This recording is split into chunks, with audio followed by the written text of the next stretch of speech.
తమిళనాడులోని విరుదునగర్ జిల్లాలో పెను విషాదం చోటు చేసుకుంది. బాణసంచా తయారీ కేంద్రంలో భారీ పేలుడు సంభవించింది. ప్రమాదంలో 17 మంది కార్మికులు మృతి చెందారు.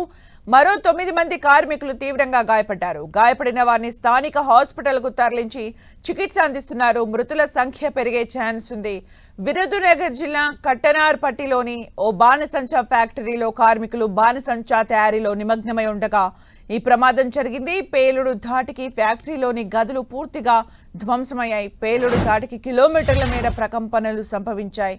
సమాచారం అందిన వెంటనే అగ్నిమాపక సిబ్బంది ఘటనా స్థలానికి చేరుకుని మంటల్ని అదుపు చేసే ప్రయత్నం చేశారు. మరణించిన వారిలో మహిళా కార్మికులు కూడా ఉన్నట్లు సమాచారం. గాయపడిన వారిని వెంటనే చికిత్స నిమిత్తం స్థానిక ప్రభుత్వ హాస్పిటల్కు తరలించారు. వీరిలో కొందరి పరిస్థితి విషమంగా ఉన్నట్లు సమాచారం. ఈ ఘటనలో ఫ్యాక్టరీ పరిసరాల్లో పార్క్ చేసిన వాహనాలు దగ్ధమయ్యాయి. ఈ ఘోర ప్రమాదంపై సీఎం స్టాలిన్ తీవ్ర దిగ్భ్రాంతి వ్యక్తం చేశారు. మరణించిన వారి కుటుంబాలకు ప్రగాఢ సానుభూతి తెలిపారు. అధికారులు ఈ ఘటనపై విచారణకు ఆదేశించారు. బాణసంచా పరిశ్రమకు కేంద్రమైన విరుదునగర్, శివకాశి ప్రాంతాల్లో భద్రతా ప్రమాణాలు పాటించకపోవడం వల్ల ఇలాంటి ప్రమాదాలు తరచూ జరుగుతూనే ఉన్నాయి. నిబంధనలు ఉల్లంఘించే ఫ్యాక్టరీలపై కఠిన చర్యలు తీసుకోవాలని స్థానికులు డిమాండ్ చేస్తున్నారు.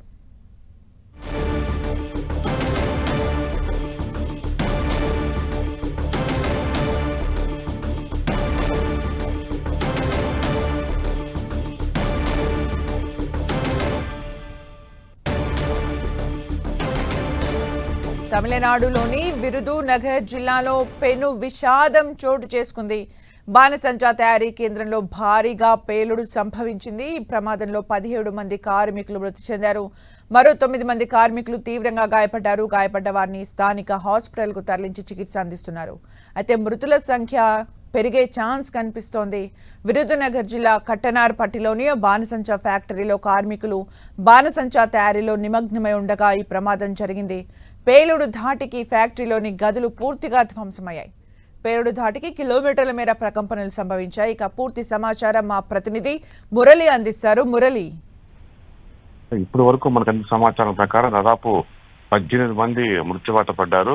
ఇదంతా కూడా విరుదునగర్ జిల్లా సాత్తూర్ సమీపంలోని ఒక చిన్న గ్రామంలో ఒక బాణసంచా తయారీ కర్మాగారం ఉంది.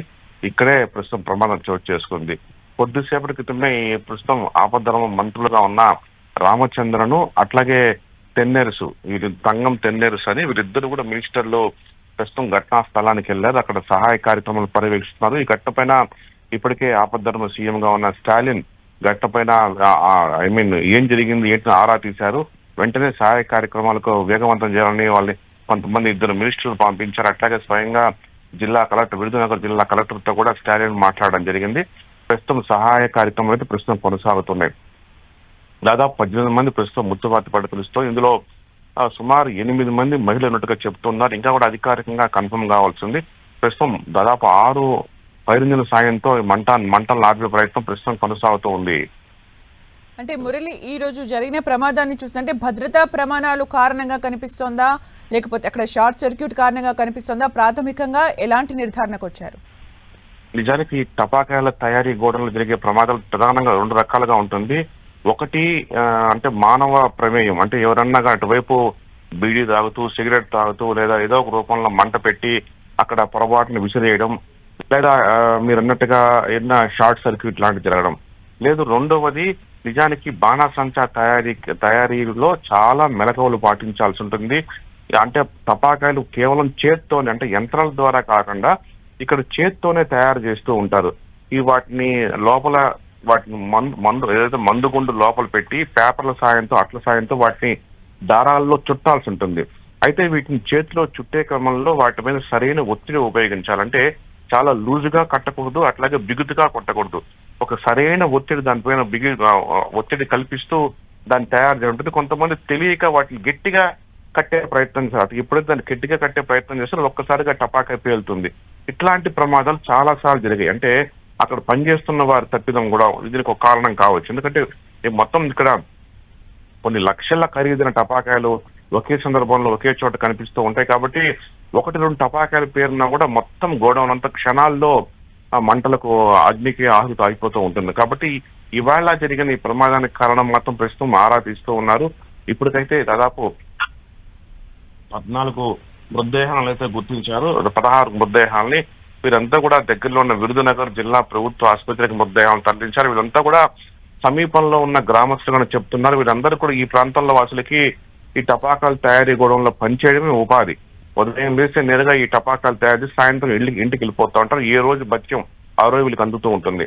కాబట్టి వీళ్ళంతా కూడా చాలా పేదవాళ్ళు. ప్రస్తుతం ఇక్కడ సహాయ కార్యక్రమాలు కొనసాగుతున్నాయి. మృతుల సంఖ్య అంటే దాదాపు ఇంకొక 6-7 మందికి గాయాలయ్యాయి. ఇంకా మృతుల సంఖ్యలు కాస్త పెరగచ్చని అనుమానం వ్యక్తం చేస్తున్నారు. అంటే మురళి, బేసికల్ గా సమ్మర్ అంటేనే అగ్ని ప్రమాదాలు తరచూ జరుగుతూ ఉండే క్రమంలో చాలా జాగ్రత్తలు వహించాలి. ఎస్పెషల్లీ ఇంకా బాణసంచా తయారీ కేంద్రంలో సేఫ్టీ ప్రికాషన్స్ తీసుకోవాలి. అక్కడ పనిచేసే వాళ్ళకు కూడా సేఫ్టీకి సంబంధించి అవగాహన కల్పిస్తూ ఉండాలి ఎప్పటికప్పుడు. అయితే ఇలాంటి చర్యలు శివకాశిలో కానీ ఇప్పుడు జరిగిన అగ్ని ప్రమాదం జరిగిన చోట కానీ ఇలాంటి చర్యలు తీసుకుంటున్న దాఖలాలు ఏమైనా కనిపిస్తున్నాయా అసలు?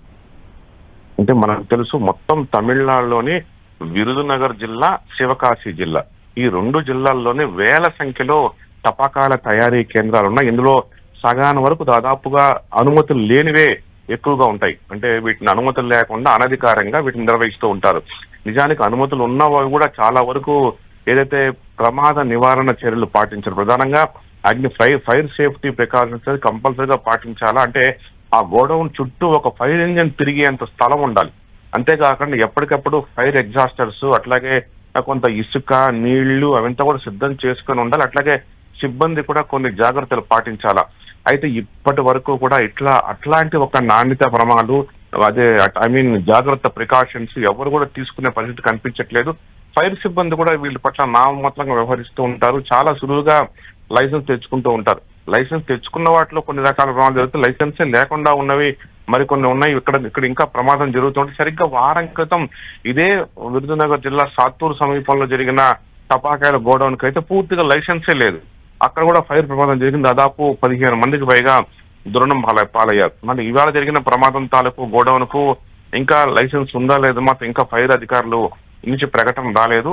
ఏదేమైనా సరే ఇక్కడ ప్రమాద తీవ్రత మాత్రం చాలా ఎక్కువగా ఉంది. చుట్టుపక్కల అనేక గ్రామాలు వచ్చి వీళ్ళందరినీ కూడా కాపాడే ప్రయత్నం అయితే ప్రస్తుతం కొనసాగుతుంది. మంటలు కొంతవరకు అదుపులోకి వచ్చాయి. పూర్తిగా అదుపులోకి వచ్చిన తర్వాత ఫైర్ సిబ్బంది అంతా లోపలికి వెళ్ళి ఇంకా ఎవరన్నా శిథిలాల కింద చిక్కుకున్న వారిని కూడా కాపాడే ప్రయత్నం చేయబోతున్నారు. Thank you Murali for the updates.